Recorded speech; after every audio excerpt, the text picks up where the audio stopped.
Good morning students.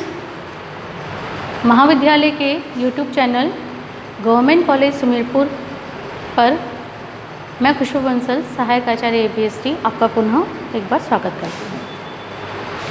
पिछले video lecture में हमने देखा एक नया टॉपिक स्टार्ट किया था, अंडरराइटिंग, अभिगोपन। एक वीडियो लेक्चर हम इसका कर चुके हैं। उस वीडियो लेक्चर में हमने देखा कि अभिगोपन होता क्या है। एक उदाहरण के माध्यम से हमने इसे बहुत अच्छे प्रकार से समझा था। आज हम उसके आगे देखेंगे कि अभिगोपन कितने प्रकार का होता है। तो जिस प्रकार से मैंने बोर्ड पर एक चार्ट के द्वारा समझा रखा है कि चार आधार पर हम अभिगोपन को बांट सकते हैं। उसमें पहला है पक्षकारों के आधार पर, पार्टीज़ के आधार पर, on the basis of parties या पक्षकारों के आधार पर अभिगोपन दो प्रकार का होता है। पहला मुख्य अभिगोपन अनुबंध और दूसरा उप अभिगोपन अनुबंध। मुख्य अभिगोपन और उप अभिगोपन। तो मैं पिछला वाला एग्जाम्पल ही ले लेती हूँ जो मैंने पिछले वीडियो लेक्चर में लिया था कि एक नई कंपनी थी XYZ लिमिटेड। मान लेते हैं कि उसने ए से, ए जो कि कौन है, अंडरराइटर, उससे अंडरराइटिंग का क्या किया है, समझौता किया है।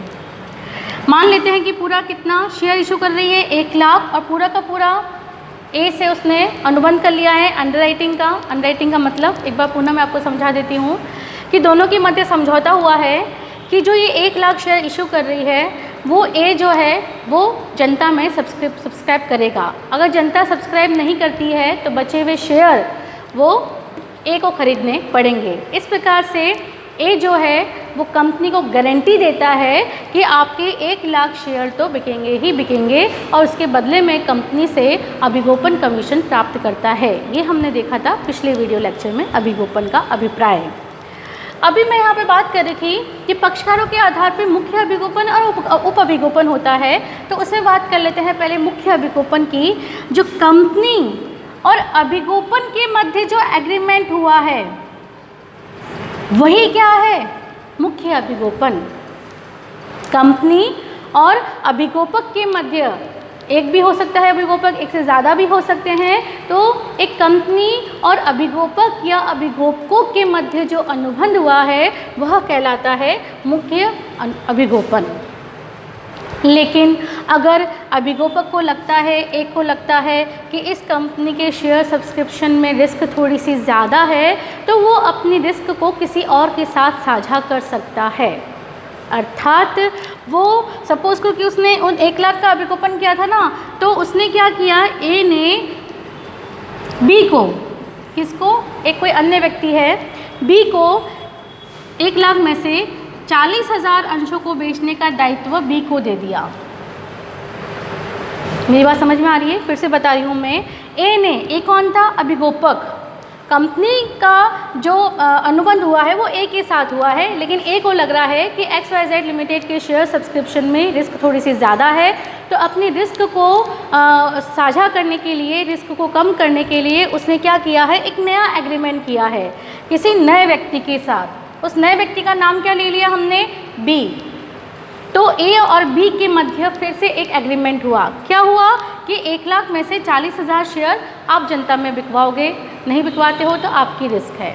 तो अब जो ए और बी के मध्य जो समझौता हुआ है उसे हम बोलते हैं उप अभिगोपन, और बी को बोलेंगे उप अभिगोपक। क्लियर है मेरी बात? और बी के लिए लायबल कौन होता है, कंपनी नहीं होगी, कौन होगा, ए होगा। मतलब बी को कमीशन कौन देगा, ए देगी। कंपनी का इससे कोई भी लेना देना नहीं है, क्योंकि उप अभिगोपन का जो समझौता हुआ है वो ए और बी के बीच में हुआ है। ए ने कंपनी से नहीं पूछा है वो उप अभिगोपन करने से पहले। तो इस समझौते के बीच में अगर कोई भी दायित्व, किसी भी प्रकार का दायित्व अगर उत्पन्न होता है तो उसके लिए जिम्मेदार कौन होगा, ए। कंपनी किसके लिए दायी है, सिर्फ ए के लिए। कमीशन ए को कौन देगा, कंपनी देगी, लेकिन बी को कौन देगा, ए देगी। रेट ऑफ कमीशन अलग हो सकती है। जो कमीशन, जितना कमीशन कंपनी ए को दे रही है, ज़रूरी नहीं है उतना ही कमीशन ए बी को दे। अभिगोपक उप अभिगोपक को दे, तो वहाँ पे कमीशन में क्या आ सकता है, अंतर आ सकता है। क्लियर है मेरी बात, ठीक है। अगर बी कोई भी शेयर परचेज नहीं करता है तो फिर उसके लिए कौन जिम्मेदार होगा, ए जिम्मेदार होगा।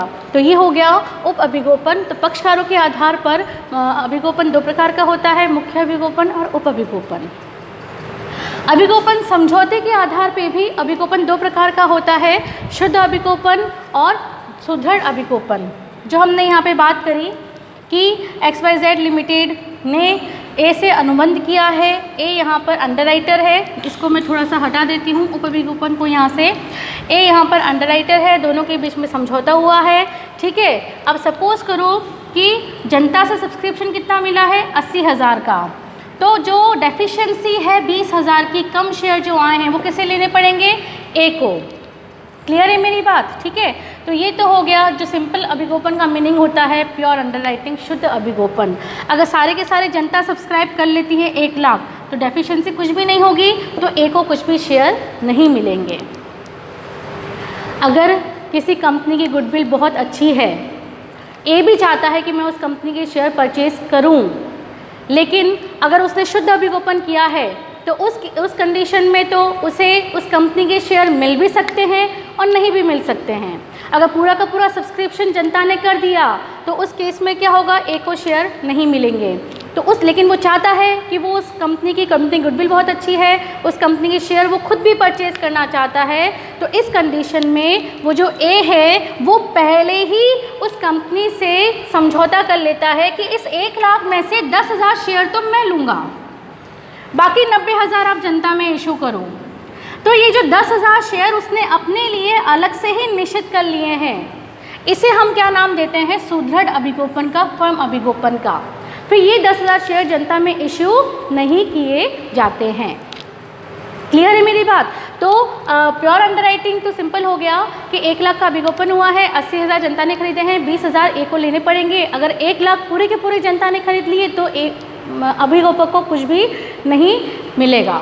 लेकिन अभिगोपक चाहता है कि वो शेयर ले ही ले, कंपनी गुडविल अच्छी है, उसे लेना है, तो उस कंडीशन में वो उस कंपनी से फिर फर्म अंडरराइटिंग करेगा। मतलब अपने लिए जो नंबर ऑफ शेयर्स है वो पहले से ही अलग रख लेगा कि इतने शेयर तो मैं लूँगा ही लूँगा, तो उसे हम बोलते हैं फर्म अंडरराइटिंग। पूर्णता के आधार पर भी अभिगोपन दो तरह का होता है, पूर्ण अभिगोपन और आंशिक अभिगोपन। जैसा कि हमने इस एग्जाम्पल में देखा कि 1 लाख शेयर इशू कर रही थी कंपनी और 1 लाख का अभिगोपन पूरा ए कर रहा था, पूरा पूर्ण अभिगोपन हो गया, नाम से पता चल रहा है। लेकिन 1 लाख इशू करी थी, लेकिन ए ने कितने का अंडरराइटिंग किया है, 60,000 का ही किया है। इसका मतलब क्या है कि यहाँ पर ए ने आंशिक अभिगोपन किया है, 60% का ही अभिगोपन किया है, 40% की जिम्मेदारी कंपनी की होगी। बात समझ में आ रही है, ठीक है। तो पूर्ण अभिगोपन में जितने भी शेयर कंपनी इशू कर रही है पूरा अभिगोपन अभिगोपक के द्वारा कर लिया जाता है, और आंशिक अभिगोपन में जितने शेयर कंपनी इशू कर रही है उसका पूरा अभिगोपन नहीं करके उसका कम अभिगोपन किया जाता है। नेक्स्ट जो है, चौथा प्रकार जो है, संख्या के आधार पर भी दो प्रकार के होते हैं, एक अभिगोपक, एक से अधिक अभिगोपक। मैंने पहले शुरुआत में ही बताया था कि कंपनी चाहे तो अभिगोपन का समझौता किसी एक अंडरराइटर से भी कर सकती है, या अगर रिस्क बहुत ज़्यादा है तो वो एक से अधिक अभिगोपकों से भी अभिगोपन का समझौता कर सकती है। तो यहाँ पे भी संख्या के आधार पे दो प्रकार के अभिगोपन हो गए। कमीशन के आधार पे भी अलग अलग प्रकार के अभिगोपन हो सकते हैं, जैसे कि कोई अभिगोपक कैश में ले रहा है कमीशन, कोई अपने उस कंपनी के शेयर्स में ले रहा है, कोई उस कंपनी के डिबेंचर्स में ले रहा है, तो उसके आधार पे भी हम अभिगोपकों को बांट सकते हैं। तो इस प्रकार से हमने इस वीडियो लेक्चर में देखा कि टाइप्स ऑफ अंडरराइटिंग क्या है, कितने प्रकार के होते हैं अभिगोपक। इसके आगे देखेंगे हम नेक्स्ट वीडियो लेक्चर में। Thank you so much.